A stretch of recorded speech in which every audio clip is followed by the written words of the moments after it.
ഒരു തിന്മയും ഇല്ലാത്തിടത്ത് തിന്മ ഇങ്ങനെ കണ്ടുപിടിക്കാനായിട്ട് നമുക്ക് ഇടവരുമ്പോൾ യഥാർത്ഥത്തിൽ നമ്മൾ വെളിപ്പെടുത്തുന്നത് അവരിലെ തിന്മയല്ല, നമ്മിലെ തിന്മയാണെന്നുള്ളത് നമ്മൾ തിരിച്ചറിയുകയും കൂടെ ചെയ്യണം.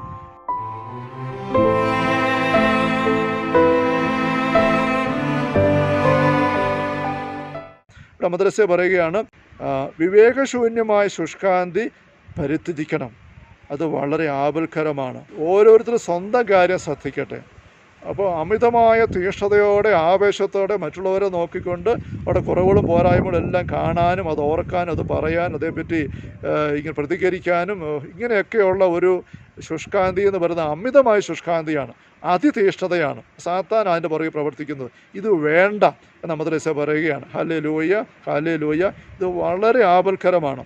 ഓരോരുത്തരും സ്വന്തം കാര്യം ശ്രദ്ധിക്കട്ടെ.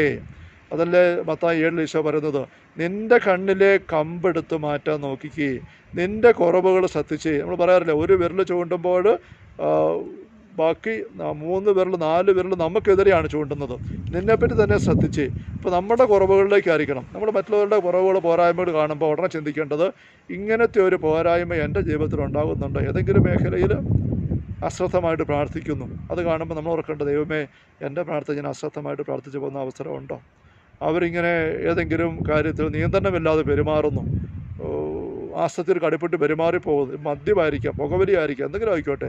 അത് കാണുമ്പോൾ നമ്മൾ ചിന്തിക്കേണ്ടത്, ഞാനങ്ങനെ പോകുന്നില്ല ശരിയാ, പക്ഷേ മറ്റൊരു മേഖലയിൽ ഞാൻ നിയന്ത്രണമില്ലാതെ പെരുമാറുന്നില്ലേ? ചിലപ്പോൾ എൻ്റെ ഒരു കോപത്തെ നിയന്ത്രിക്കാൻ എനിക്ക് പറ്റുന്നില്ല, എൻ്റെ കണ്ണിനെ നിയന്ത്രിക്കാൻ എനിക്ക് പറ്റുന്നില്ല, പല അവസരത്തിൽ എൻ്റെ സംസാരത്തെ നാവിനെ നിയന്ത്രിക്കാൻ എനിക്ക് പറ്റുന്നില്ല. അങ്ങനെയുള്ളപ്പോൾ നീയും ആ വ്യക്തിക്ക് മദ്യത്തിൻ്റെ കാര്യത്തിലാണ് പ്രശ്നം, നിനക്ക് സംസാരത്തിൻ്റെ കാര്യത്തിലാണ് വിഷയം. എന്തെങ്കിലും ആട്ടെ, നിനക്ക് നിയന്ത്രണമില്ലായ്മയാണല്ലോ. അപ്പം ഏത് മേഖലയാണെങ്കിലും അങ്ങനത്തെ ഒരു നിയന്ത്രണമില്ലായ്മ എനിക്ക് ഉണ്ടാകാൻ പാടില്ല എന്ന് ചിന്തിക്കുക.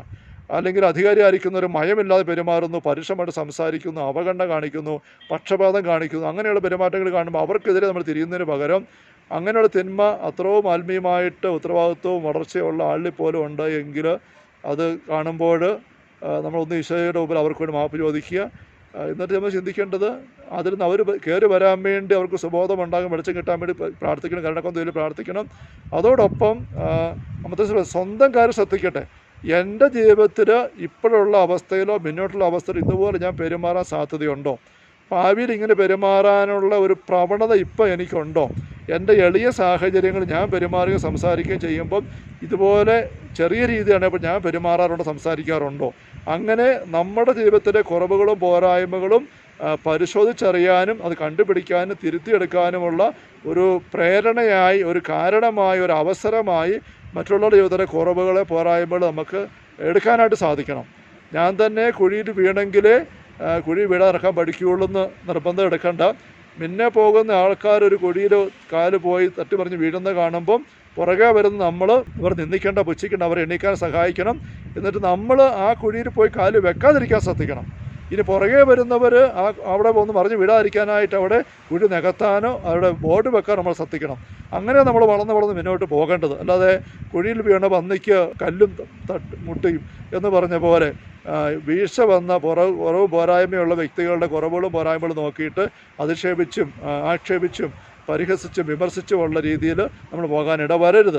അപ്പോൾ സ്വന്തം കാര്യം ശ്രദ്ധിക്കണം, അത് പോസിറ്റീവായിട്ട് ശ്രദ്ധിക്കണം, ക്രിയാത്മകമായിട്ട് ശ്രദ്ധിക്കണം. നമ്മുടെ കുറവുകൾ തിരിച്ചറിഞ്ഞ് പരിഹരിച്ച് ആത്മീയമായിട്ട് വളരാൻ ഇടവരത്തക്ക രീതിയിൽ മറ്റുള്ള കുറവുകളെ നമുക്ക് പരിഗണിക്കാനായിട്ട് സാധിക്കണം. Hallelujah, hallelujah. മദ്രസ പറയുകയാണ്, ഈ പരസ്നേഹത്തിൻ്റെ കാര്യം നിങ്ങൾ ഒരിക്കലും വിസ്മരിക്കരുത്. അത് വളരെ പ്രാധാന്യമുള്ളതാണ്. അന്യരുടെ നിസ്സാര കുറ്റങ്ങൾ നോക്കി നടക്കുന്നത് കൊണ്ട് സ്വന്തം സമാധാനം മാത്രമല്ല മറ്റുള്ളവരുടെ സ്വൈരത പോലും നഷ്ടപ്പെട്ടേക്കാം.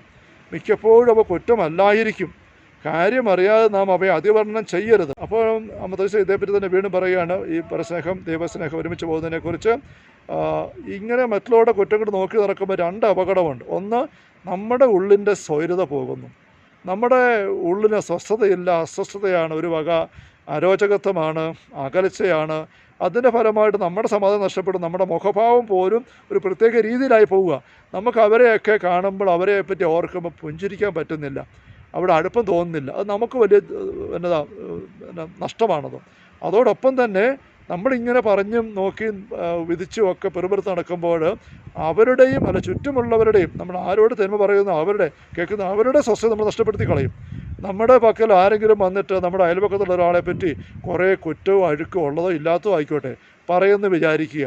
അവരതെല്ലാം പറഞ്ഞപ്പോൾ നമ്മൾ കേട്ടു, കഷ്ടം അങ്ങനെ കാണിച്ചല്ലോ, അയ്യോ ഇങ്ങനെ കാണിച്ചോ, ശോ കഷ്ടം അങ്ങനെ പോയോ, ഓ ഇതൊക്കെ ആര് വിചാരിച്ചു അങ്ങനെയൊക്കെ പറ്റി ചെയ്യുമെന്ന്, അങ്ങനെയൊക്കെ നമ്മൾ കേട്ടു. ഈ വ്യക്തി അയൽക്കാരൻ പറച്ചിലകഞ്ഞ് പോയി കഴിഞ്ഞ് നമ്മൾ നമ്മുടെ കാര്യത്തിലേക്ക് തിരിയുമ്പം നമ്മുടെ ഉള്ളിൽ അനുഭവപ്പെടുന്നത് ആനന്ദമാണോ, സമാധാനമാണോ, സ്വസ്ഥതയാണോ? ഇതൊന്നുമല്ല, ഒരു ഭാരമാണ്, ഏതാണ്ടൊരു ഭാരമാണ്, എന്തൊരു അസ്വസ്ഥതയാണ്, മുഖമെല്ലാം വല്ലാണ്ടായി പോകും. ആ വ്യക്തി വന്ന് ഈ അഴുക്ക് കാര്യങ്ങൾ കുറ്റം കാര്യങ്ങൾ സംസാരിക്കുന്നതിന് മുമ്പ് ചിലപ്പോൾ നമ്മൾ സന്തോഷത്തോടെ ഇരുന്നതായിരിക്കും. അപ്പോൾ നോക്കിയാൽ നമ്മുടെ സ്വൈര്യതയും സ്വസ്ഥതയും കൂടെ ആ വ്യക്തിയുടെ ഈ വിമർശന വർത്തമാനം നഷ്ടപ്പെടുത്തി കളഞ്ഞു. അപ്പോൾ നമ്മളിങ്ങനെ സംസാരിക്കുക മറ്റുള്ളവരുടെ സ്വയം നഷ്ടപ്പെടുത്തി കളയാണ്. അങ്ങനത്തെ ഒരു വലിയ അപകടവും ഇതിനകത്തുണ്ട് എന്ന് മദ്രസ പറയുകയാണ്. ഇത് മാത്രം വീണ്ടും മിക്കപ്പോഴും അവ കുറ്റമല്ലായിരിക്കും, കുറ്റമാണെന്ന് നമുക്ക് തോന്നുന്നതായിരിക്കാം, കുറ്റമായിട്ട് നമുക്ക് കയറി നമ്മൾ അതിവർണ്ണന ചെയ്യുന്നതായിരിക്കും, അതിൽ ഇല്ലാത്ത കുറ്റം കണ്ടുപിടിച്ചതായിരിക്കാം, ചിലപ്പോൾ ചെറിയ കുറ്റമേ ഉള്ളതായിരിക്കും, ചെറിയ പോരായ്മ അസ്വസ്ഥ വന്നതേ ഉള്ളൂ, അവർ അറിഞ്ഞുകൊണ്ട് ചെയ്ത പോലും അല്ല. അതിനെ നമ്മൾ വർണ്ണിച്ച് ഇങ്ങനെയാണെന്നോ ചിന്തിച്ചുകൊണ്ട് പോകുമ്പോഴേക്കും നമ്മളത് അതിവർണ്ണനയുടെ ഒരു അപകടത്തിലേക്ക് പോകുന്നു.